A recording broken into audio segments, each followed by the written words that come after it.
Hallo, we staan hier voor het ventilatiesysteem D, de Ducobox Energy Premium. En in deze korte instructievideo tonen we jullie hoe eenvoudig het is om de twee filters van het toestel zelf te gaan vervangen.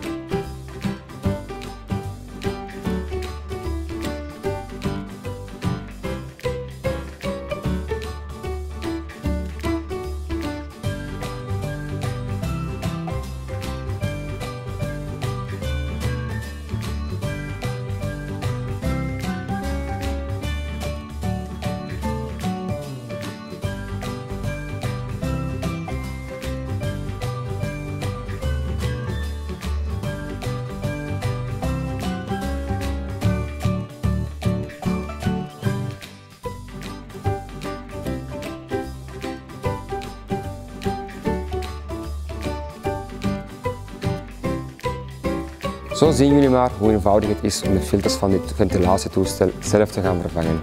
Ideaal zou zijn dat je deze om de 6 maanden vervangt door een nieuwe set filters. En deze zijn uiteraard verkrijgbaar in een van onze 11 Easykit toonzalen. Alvast bedankt. Easykit, slimme zelfbouw.